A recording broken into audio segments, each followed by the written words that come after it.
আপনি জানেন আপনার ছেলের বিয়েতে যতগুলো নাজায়েজ কাজ করছেন এর জন্য আপনি আগুনে জ্বলবেন, কিন্তু আপনি মেনে নিছেন শুধু সমাজ। এজন্যই মেনে নিছেন, ডেক সেট বাজাইছেন, এজন্যই গায়ে হলুদের নগ্ন অনুষ্ঠান, উলঙ্গ অনুষ্ঠান করছেন লাখ টাকার গেট করে।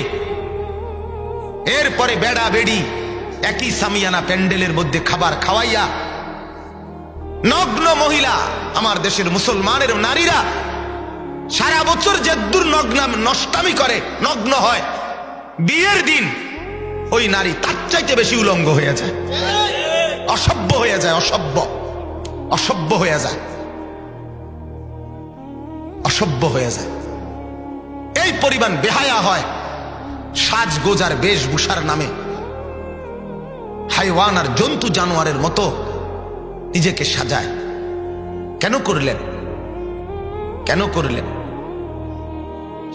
3 দিন ধরে বাড়িতে ডেক সেট বাজাইলেন কেন? গায়ে হলুদের এই উলঙ্গ অনুষ্ঠান করলেন কেন?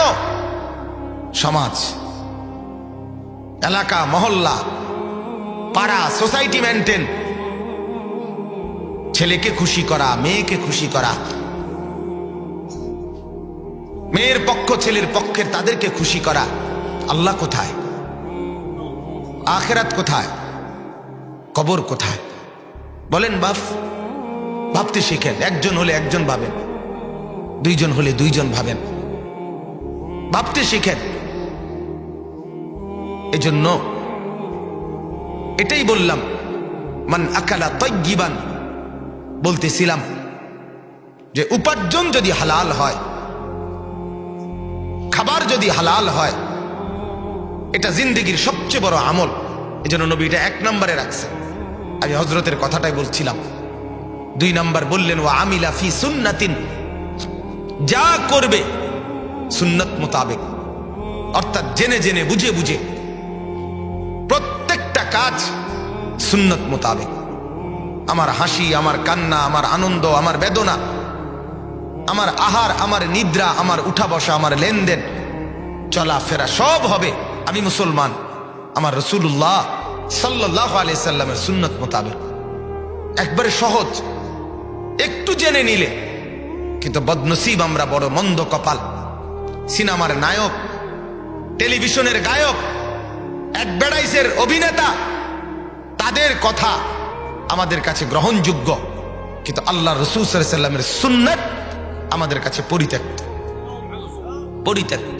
বছরের পর বছর ব্রাশ করলেন আর টুথপেস্ট করলেন দিয়ে, ব্রাশ দিয়ে দাঁত মাজলেন কার কথায়? আর এই মিসওয়াক ছেড়ে দিলেন কার কথায়? কেন মিসওয়াক করেন না মুসলমান? শুধু এই কারণে, এটা রাসূলুল্লাহ বলছেন। কেন ব্রাশ আর টুথপেস্ট? এই কারণে, এটা রাসূলুল্লাহ বলে নাই সাল্লাল্লাহু আলাইহি ওয়াসাল্লাম। শুধু বিরোধিতার নিয়ত, আর কিছু না, আর কিছু না। উদ্দেশ্য স্পষ্ট করা, আমি মুহাম্মদের দুশমন, আমি রাসূলুল্লাহ সাল্লাল্লাহু আলাইহি ওয়াসাল্লামের দুশমন।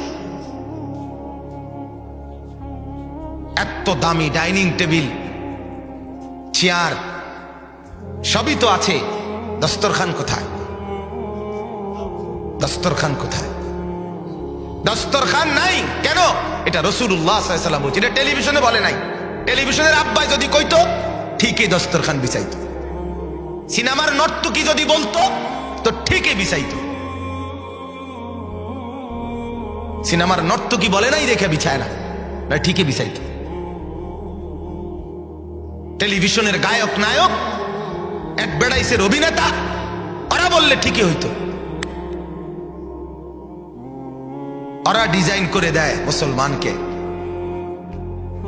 সেলুনের দোকানের নাপিত সাজিয়ে দেয় মুসলমানের যুবককে।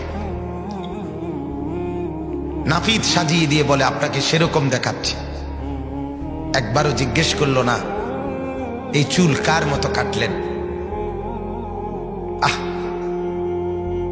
আমার মাঝে মাঝে খুব আফসোস লাগে, এরা কি পড়লো, কি করলো এরা বলে বাংলা, অঙ্ক, ইংরেজি, পদার্থ, জীববিজ্ঞান, কি কি বলে পড়ছে বলে। এরা বেকুব, তুই যদি কিছু পড়ে থাকতি বেটা, তোর বিবেকে কি দুর্কুলাইলো না? তুই রে কি চুল কাটলি?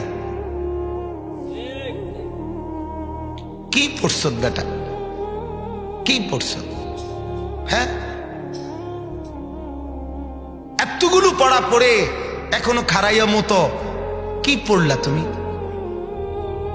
এখনো মুত্তা ফানি লও না তুমি? বর্বর, তুমি বুঝি শিক্ষিত তুমি?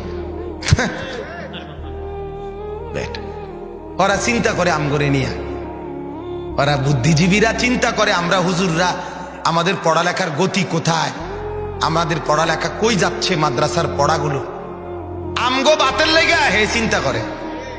তুই আমার লগে না আইবি বেটা, আমার লগে ভাত খাইয়া কয়দিন খাইবি, আমার লগে আয় বেটা। তা আমার গাড়িতে ওঠ বেটা, ভাত কারে কমি দেখাই, এক সপ্তাহ থাইকা দেখ বেটা। হালালের এক লোকমা, সেটা ডাল ভাত হোক, তোমার হারাম আর অবৈধ উপার্জনের কোটি টাকার খাবারের চাইতে আমার ডাল ভাতের উপরে আমার আলহামদুলিল্লাহ। তোমার অবৈধ উপার্জনের উপর আমার থুতু থুতু মারি আমি, হারামের রোজগারের উপরে। ওই সুদের টাকায় থুতু মারলাম আমরা, ওই ঘুষের টাকায় থুতু মারলাম আমরা, ওই মিথ্যা উপার্জনের টাকায় থুতু মারলাম আমরা। নে তুই বেটা দুনিয়া নে, আমরা আখেরাত নেব ইনশাআল্লাহ। আমরা বোকা না, মোল্লা বোকা হয় না, আমরা চিরা খাইয়া বড় হই নাই। আপনারা যদি ভাত মাছ খেয়ে বড় হয়ে থাকেন, তো আমরা হুজুররা কি চিরা খাইয়া বড় হয়েছি মিয়া? তাই বুঝলাম না কেন, আমি বুঝবো না কেন মিয়া? না বুঝার কি আছে বলেন মিয়া? জিন্দিগির রং নাই, মুসলমানের আখলাক নাই।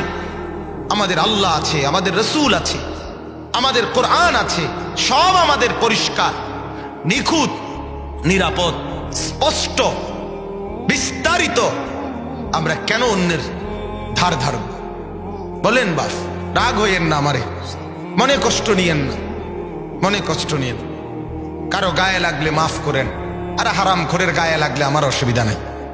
হেতের ফিডে লাগুক নলে আড্ডিত লাগুক, আমার সমস্যা কি? কথা বলেন। অবৈধ উপার্জনকারীর গায়ে লাগলে আমার সমস্যা কি? আমার তো সমস্যা নেই। এজন্য বাপ ফিকির করা চাই। ও আমিলা ফি সুন্নাতিন, মাথার চুল থেকে পায়ের নখ পর্যন্ত জিন্দেগির প্রতিটা কদম কদম রাসূলুল্লাহ সাল্লাল্লাহু আলাইহি ওয়াসাল্লামের সুন্নাত আছে, আছে কিনা বলেন? অতএব আমি কেন অন্যের মতো সাজব? কেন? আমি মুসলমান, আমার আত্মপরিচয় আছে, আমি ইমানদারের সন্তান, আমার বাপও ইমানদার, আমার প্রথম বাবা আদম তিনিও ইমানদার, আমার বাবা ইব্রাহিম তিনিও ইমানদার, আমার রসুল মুহাম্মদ তিনিও ইমানদার। অতএব দয়া করে আমরা প্রত্যেকেই ভাবতে শিখি। ওয়া আমিলা ফি সুন্নাতিন, জীবন যেন হয় সুন্নাতের আলোকে। কিসের আলোকে বলেন?